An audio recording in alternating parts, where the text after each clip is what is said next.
Although Nigeria's first military coup succeeded in replacing the political leaders and creating the first military regime, the underlying issues of corruption and regionalism that the coup intended to solve remained.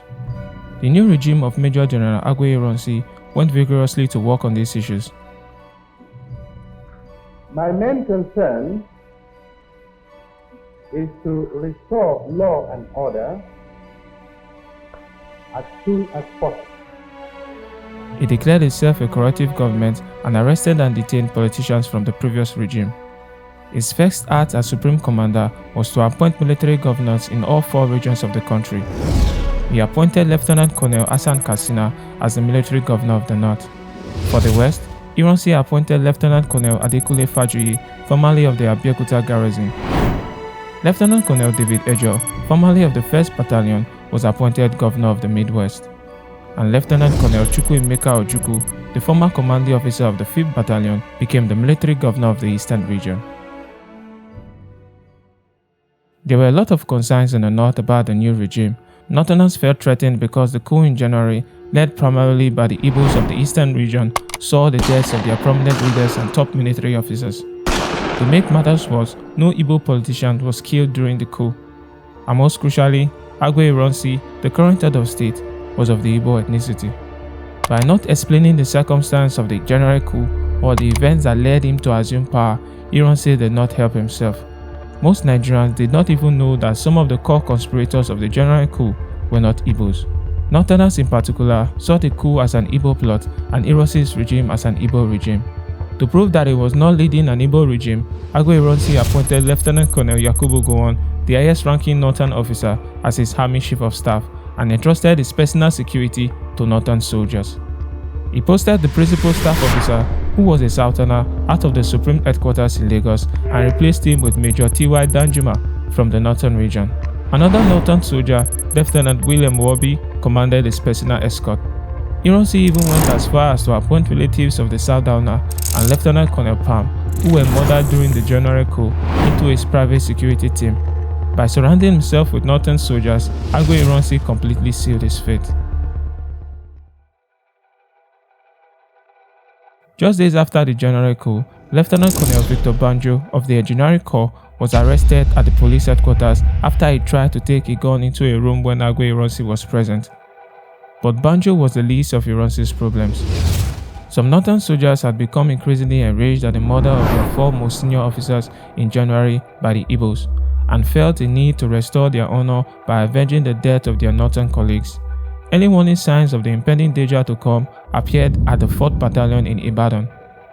The northern soldiers there were angry and hot after the death of their battalion's current and former commanding officers. Rajama was extremely popular among the northern soldiers in his battalion, and he had been in charge of it for 3 consecutive years. To make matters worse, an Igbo officer called Major Makunzemfili took command of the battalion following the death of Rajama.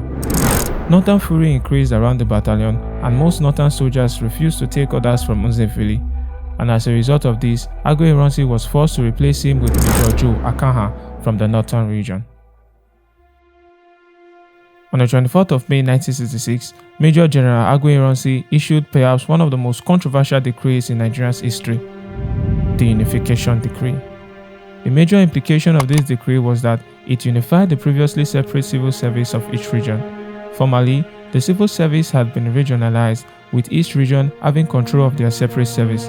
Northerners feared that unifying the civil service would expose the region to competition from the better educated Southerners, especially the Igbos, who could easily replace them. Northern reaction to the decree was swift and violent. Only a few days after the announcement, some Northerners took to the streets and protested.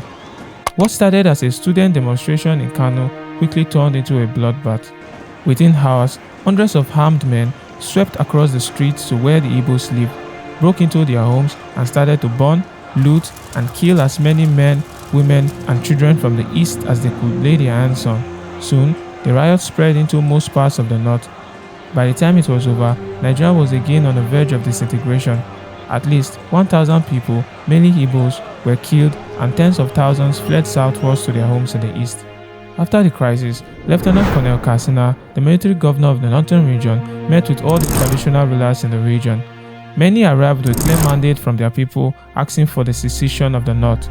They sent a secret memorandum to Ironsi telling him to abrogate the Unification Decree or they will secede.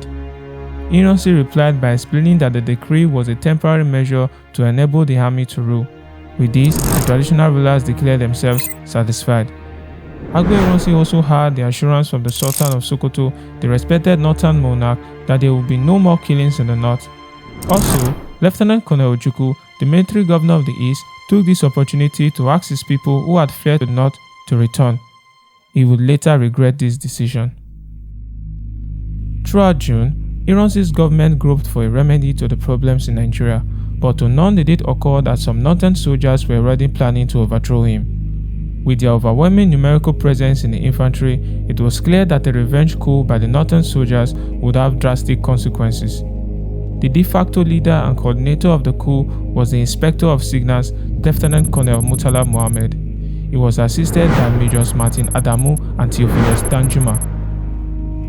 Since the coup in January, northern military anger had been growing, and on the 28th of July 1966, that anger found an outlet during the misunderstanding at the Abeokuta garrison.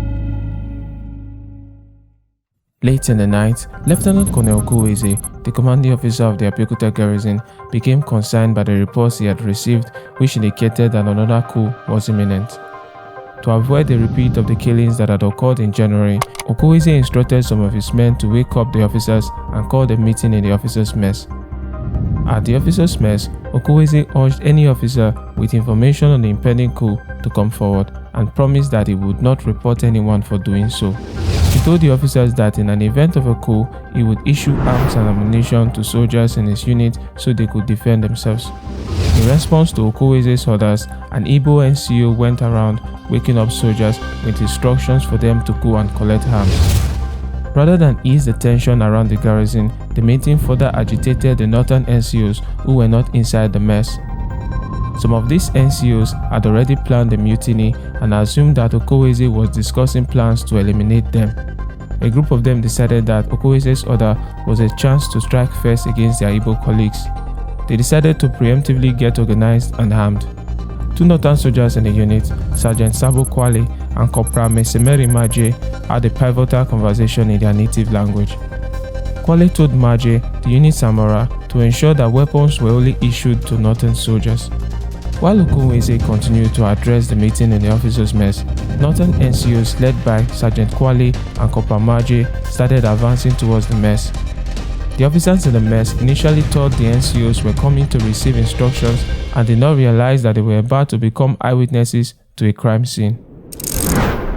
Northern soldiers stormed into the officers' mess and shot dead Okoweze and Major John Obiano, the commander of the 2nd Racket Squadron. Obiano was the officer who betrayed the majors in the January coup and took sides with the troops loyal to Ironsi.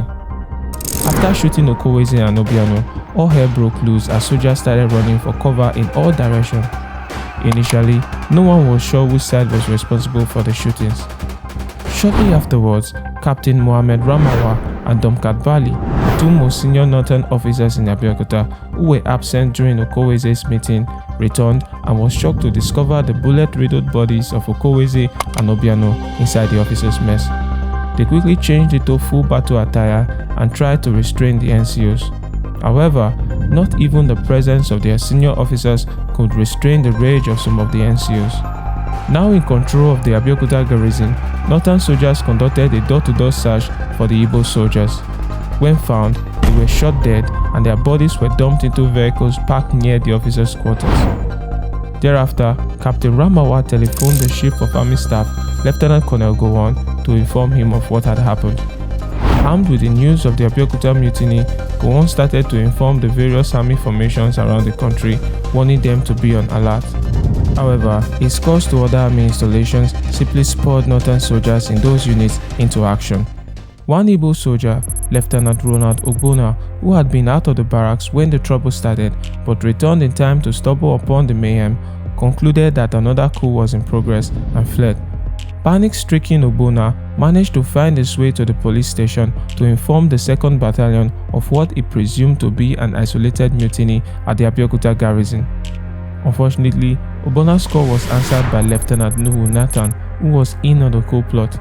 He then related the news to Lt.Col Murtala Mohammed and Major Martin Adamu. On hearing this, Murtala decided that the Abeokuta Mutiny created the ideal condition to restart the original plan for the coup.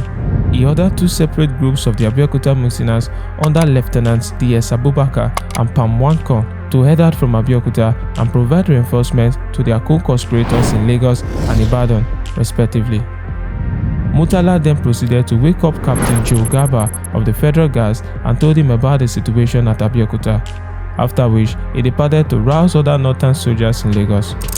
Garba woke up Lieutenant Paul Tafa, his colleague at the Federal Guards. In the morning of July the 29th, a group of the Abeokuta mutineers arrived at the 2nd Battalion in Lagos to further ignite the already tense situation.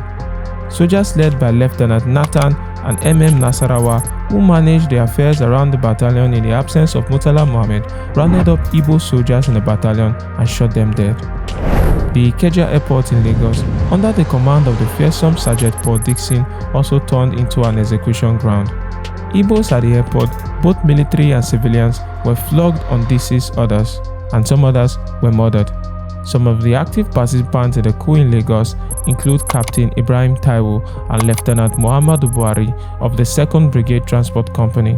Ironically, many of the Igbo officers killed in Lagos were the same officers who played prominent roles in putting down the coup in January.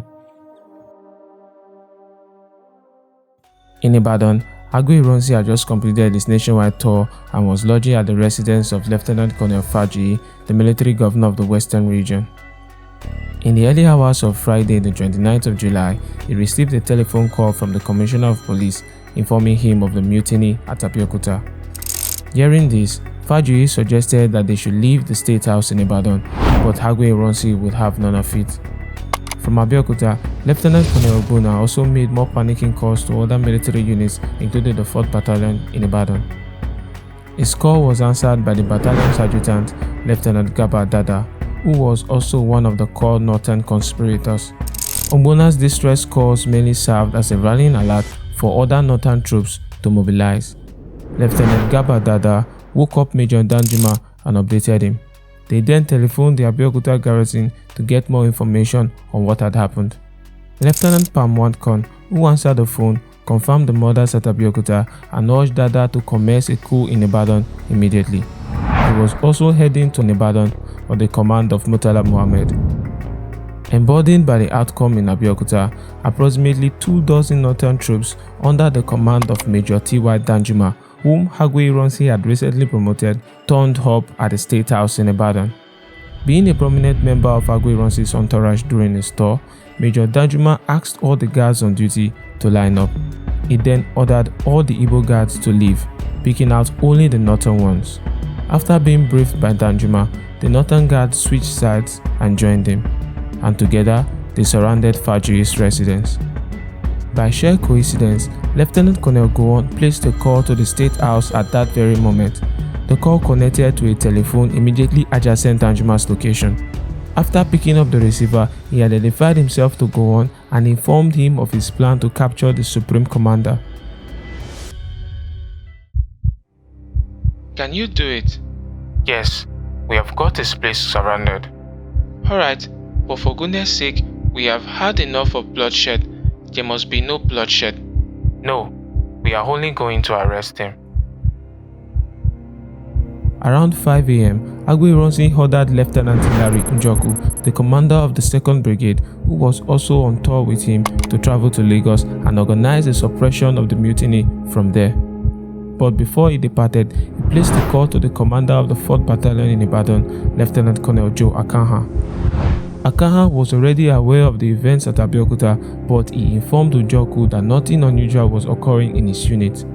But in reality, men from Akanha's unit were neck-deep in the plot, and many of them were among the soldiers that had surrounded Ironsi and Fajuyi at the State House.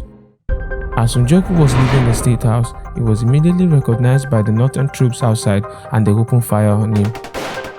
Njoku was shot in the thigh but managed to escape. Danjuma's men searched the grounds for him but were unable to locate him.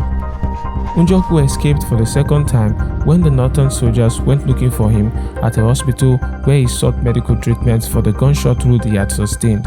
He eventually arrived safely in the eastern region disguised as a priest. Increasingly isolated, Abeokuta made a flurry of telephone calls to the army formations around the country. He also spoke to his wife, who now realized the danger her husband was in. Outside the State House, Danjuma had thus far contented himself with quietly arresting people that were coming out of the building. Lt.Col Fajuyi also sent his ADC, who was a northerner, to find out what was going on outside. But when he went out, he simply switched sides and joined Danjuma's troops. He later returned to firstly inform his superiors that all was well. Abeokuta's Air Force ADC, Lieutenant Andrew Nwankwo, also went outside to see what was going on. While outside, he was stalled by Major Danjuma, who asked to see the Supreme Commander. Inside the State House, Abeokuta and Fajuyi were becoming increasingly concerned. Some of the aides they had sent to investigate had simply disappeared and not returned. After some time, Lt.Col Fajuyi came outside to see what was taking Nwankwo so long. As soon as he arrived, Major Danjuma ordered the arrest of Fajuyi and Nwankwo and asked both of them to lead him to the Supreme Commander. While these conversations went on outside, upstairs inside the State House, Abeokuta woke up his young son, Thomas, who was visiting him from England during the school holidays. He gave him instructions on how to find his way back to Lagos, after which he hid him inside a wardrobe.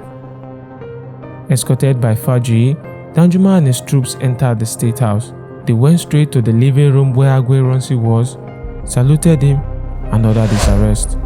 Lieutenant Sani Bello, Abeokuta's army ADC, was also arrested. As a northerner, he was suspected of being a traitor for serving as Ironsi's ADC. In the end, all four men were ushered out of the State House with their hands tied behind their backs. The captives were loaded into a jeep and driven off in a convoy that included two other vehicles. At the Mokola Road junction, the convoy split. After giving orders to Lieutenant Wobi, the commander of Ironsi's escort, Major Danjuma headed back to the garrison of the 4th Battalion. Soldiers commanded by Lieutenant Wobi led the captives into a bush, stripped them down to their trousers, and beat them with whips. Ironsi and Fajuyi took the brunt of the beatings. As the beatings continued, the captors interrogated Abeokuta about his knowledge of the January coup and the whereabouts of the men who had been killed in January. After denying any involvement in the January coup, Ironsi refused to answer any further questions that were fired at him by the junior officers. As an experienced soldier, he showed immense courage and felt that it would be dishonorable for him as the head of the armed forces to allow himself to be interrogated by subordinates like the NCOs. While the mutinous attention was focused on Abeokuta and Fajuyi, Lieutenant Nwankwo had managed to untie the wires around his wrist and made a run for it. Lieutenant Bello also survived the ordeal, but Abeokuta and Fajuyi were so badly beaten that they could hardly stand. They were led further into the bush and shot dead. Major General Abeokuta, Nigeria's first military president, the man who single-handedly crushed the coup in January, was no more.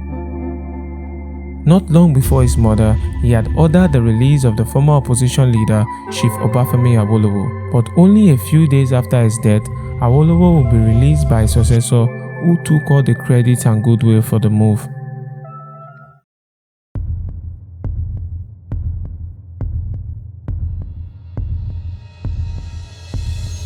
At the garrison of the 4th Battalion in Ibadan, the commanding officer, Lt.Col Akaha, lost control.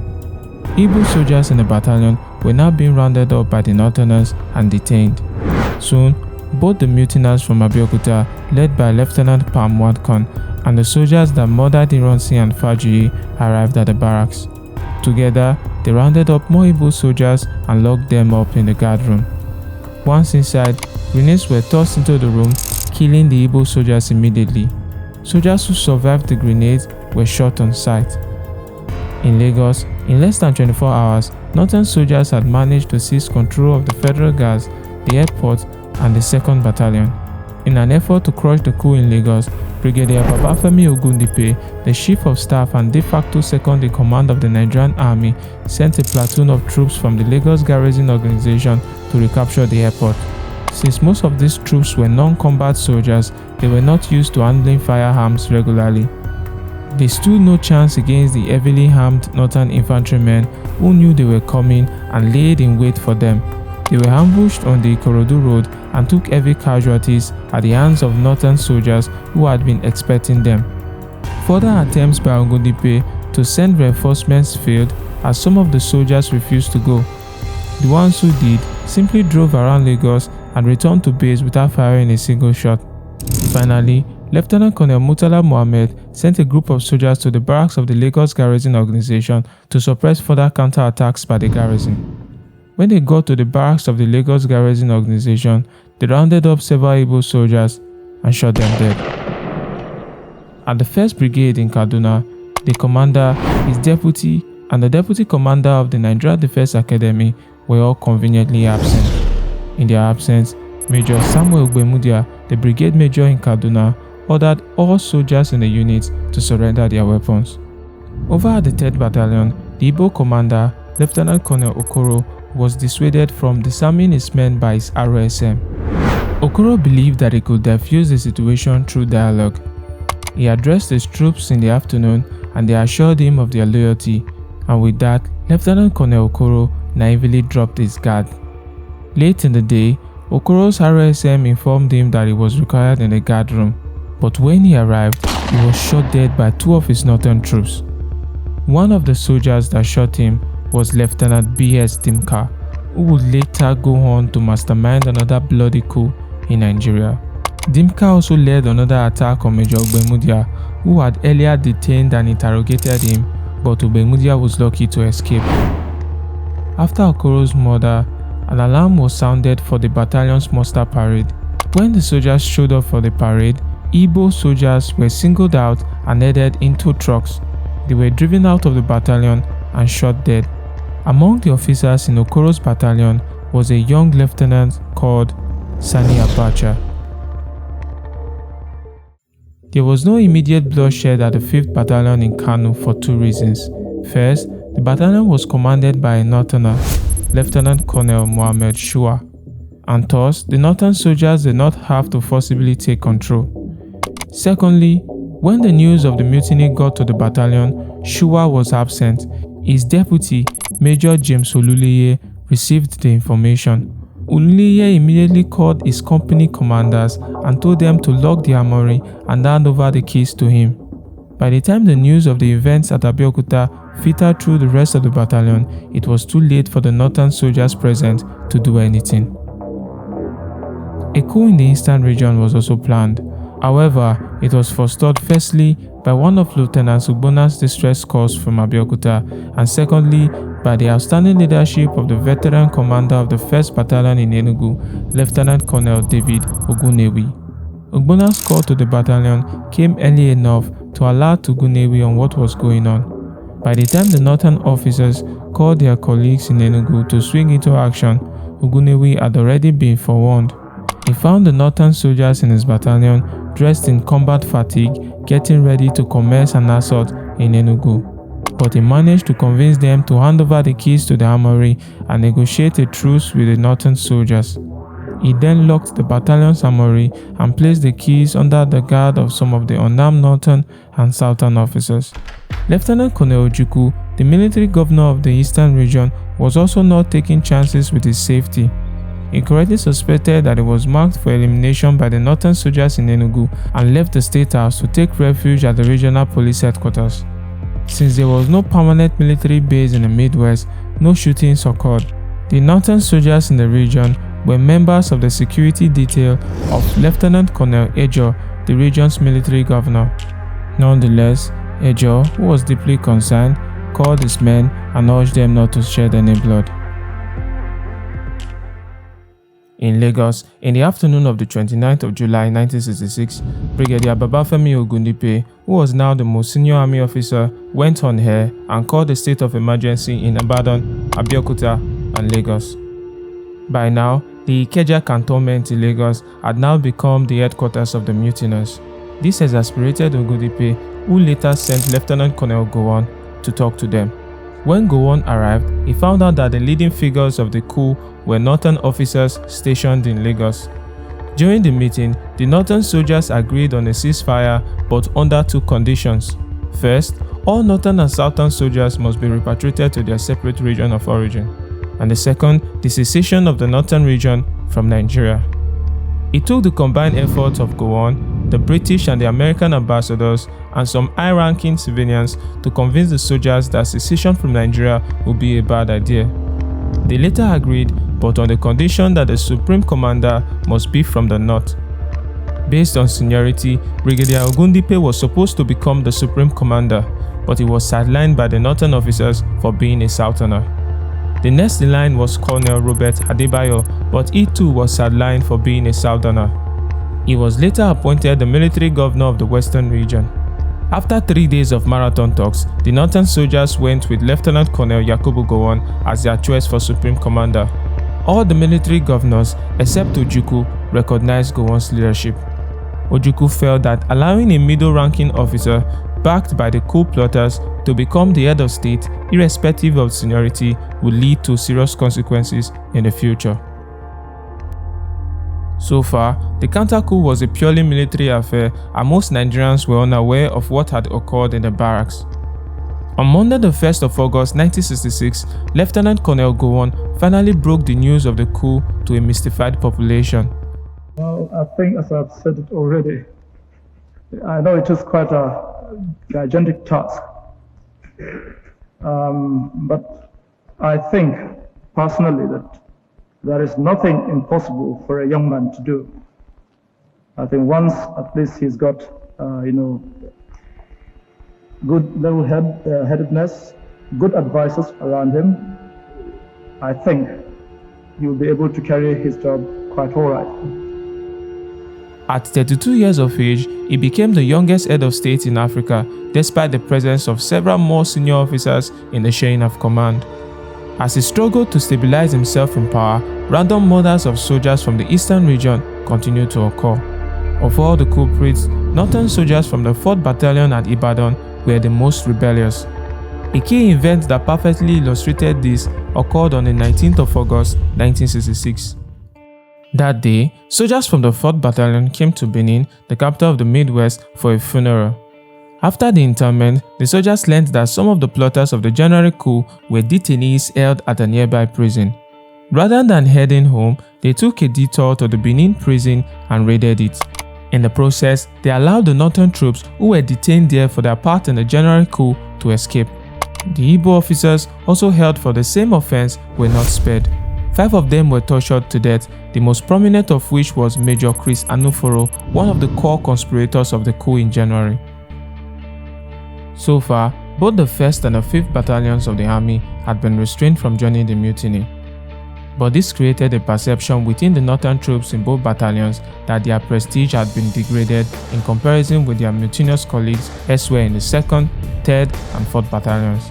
Some of these soldiers were eager for an opportunity to prove to their northern colleagues elsewhere that they too had a part to play. In early August, the Supreme Military Council ordered the repatriation of all army officers to their region of origin. Northern soldiers from the 1st Battalion were to leave Enugu in the east and head first to Kaduna and then to Lagos. Simultaneously, a group of surviving Igbo soldiers that had been detained in Kaduna was also to be repatriated to Enugu via Lagos. In Kaduna, both the Igbo and the northern soldiers were placed on the same train heading to Lagos. On their way, disaster struck. The northern soldiers, presented with a perfect opportunity, swiftly descended upon the Igbo soldiers, killed them, and threw their bodies off the train. Over at the 5th Battalion in Kano, tensions continued to grow between the Igbo and the northern soldiers in the battalion. In September, both Lt.Col Shua and Major Oluleye, the 2 officers instrumental in preventing a mutiny in the battalion, were posted away from the battalion and replaced with Major Abakiari and Captain Auna, respectively. On the afternoon of the 1st of October 1966, Major Abakiari, the new commander of the 5th Battalion, was addressing his troops when some northern soldiers went out of control and opened fire at the Igbo soldiers. The rampaging soldiers were so out of control that they even murdered some of their northern commanders who tried to restrain them. Major Kerry was lucky to have escaped. The troops then raided the battalion's armory, broke out of the barracks and headed to towns to pick up local civilians whom they asked to take them to locations where they could find the Igbos. What happened next was an incredibly horrific tale of one of the most tragic tribal conflicts in recorded African history. Igbos were killed in their homes, at the airport, or just about any place they could find them. The massacre in Kano on the 1st of October was probably the worst of the whole mutiny. Several thousands of Igbos were killed on that day alone in Kano due to the combined efforts of the northern soldiers and the civilian mobs. Lt.Col Katsina, the governor of the northern region, had to travel to Kano to bravely confront the mutineers. He eventually managed to pull down the mutiny by driving from street to street for several hours in a jeep accompanied by the Emir of Kano. The sight and the authority of the Emir shamed the mob into fleeing and the soldiers into returning to their barracks. As a result of this, the 5th Battalion in Kano was officially dissolved. It was the only army unit to be reprimanded for its role in the mutiny.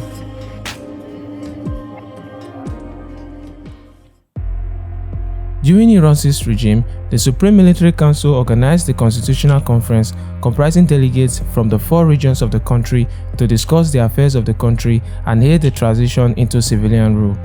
After the incidents in July, the delegates continued to meet in Lagos.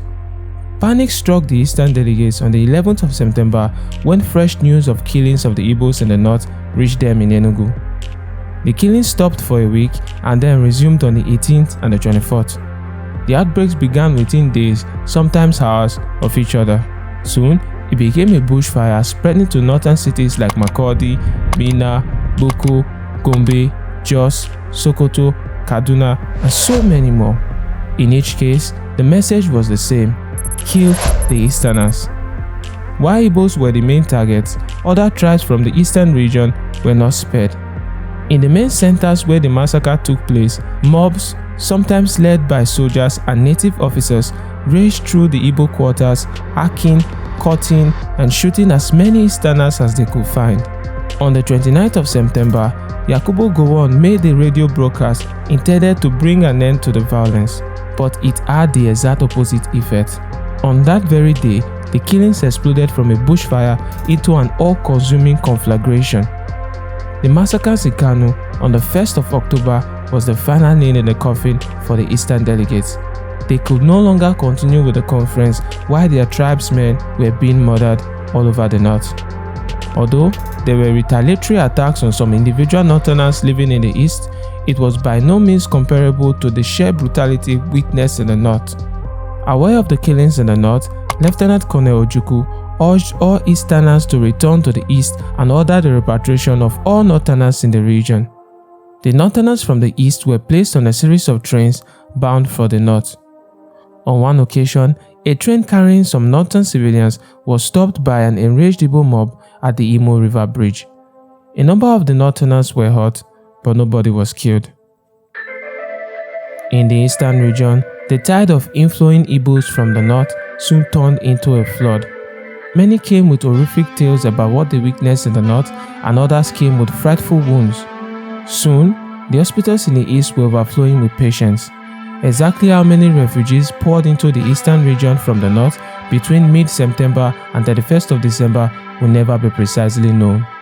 Many have estimated it to be between 1 and 2 million people from the north and half of that number from the other 2 regions. The death toll was estimated to be about 30,000. Due to concerns over his safety, Lt.Col Ojukwu refused to attend any meeting held by the Supreme Military Council outside the eastern region. The massacre of tens of thousands of Igbos in the northern region heightened his sense of isolation. In turn, the Supreme Military Council began to suspect that it was planning a secession of the eastern region from the rest of Nigeria. Towards the end of 1966, there was a bit of a struggle between Ojukwu and the rest of the Supreme Military Council, and it looked as though Nigeria as a country was on the verge of total collapse. The only last chance was for all the military governors within the framework of the Supreme Military Council to meet somewhere and try to sort out the country's urgent problems. Finally, Lt.Col Akran of Ghana agreed to host the officers in his territory at ABURI. On the 4th and 5th of January 1967, all members of the Supreme Military Council met for the first time in 6 months. The federal delegates present were the Supreme Commander, the military governors of the North, West, and Midwestern regions, the Inspector General of Police and his deputy, the Commander of the Nigerian Navy, and the military governor of Lagos. Lt.Col Ojukwu was in attendance as the military governor of the Eastern region. While the federal delegates behaved as if the conference was a social gathering, Ojukwu saw the conference for what it really was, a constitutional debate that would determine Nigeria's future socio-political structure. A lot was discussed and agreed upon during the meeting, but the fulcrum of agreements was that each region would be responsible for its own affairs and that the federal military government would only be responsible for matters that affect the entire country. These agreements will later be known as the ABURI Accords. Afterwards, Ojukwu and Gowon shook hands and promised to abide by what they have agreed. But on the 26th of January 1967, Lt.Col Yakubu Gowon gave a press conference rejecting the main points agreed upon at ABURI. Unsurprisingly, what followed after this press conference was a tumultuous clamor for the secession of the Eastern region from the rest of Nigeria. The slogan, "On ABURI we stand," became the watchword of the entire region. In March, Ojukwu went on air to announce that if the agreements at ABURI were not implemented fully and if the East were to be attacked or blockaded, he would have no other alternative but to secede. At this point, both parties have already begun to acquire arms. Gowon's response was to impose a blockade on the Eastern region in early May. He further went on to publish a decree abolishing all regions, dividing Nigeria into 12 states. This was the final straw. On the 30th of May 1967, Lt.Col Chukwuemeka Odumegwu Ojukwu declared the independence of the Eastern region and he renamed it the Independent Republic of Biafra. Gowon saw this as an act of rebellion and began to send a fully armed and equipped Nigerian army towards the borders of the self-proclaimed Republic of Biafra. Inside those borders were mostly unarmed, inexperienced, and enthusiastic young men who volunteered to engage the well-equipped Nigerian army. On the 6th of July 1967, federal troops commanded by Lt.Col Yakubu Gowon crossed over the border town of Gakem, which was then a part of Biafra, and fired the first shots. The Nigerian Civil War, regarded as one of the bloodiest wars in Africa's history, had officially begun.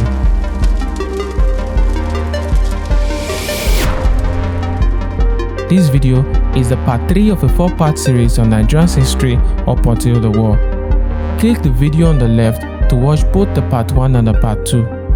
And depending on when you are watching this, the next video should be on your right. Goodbye.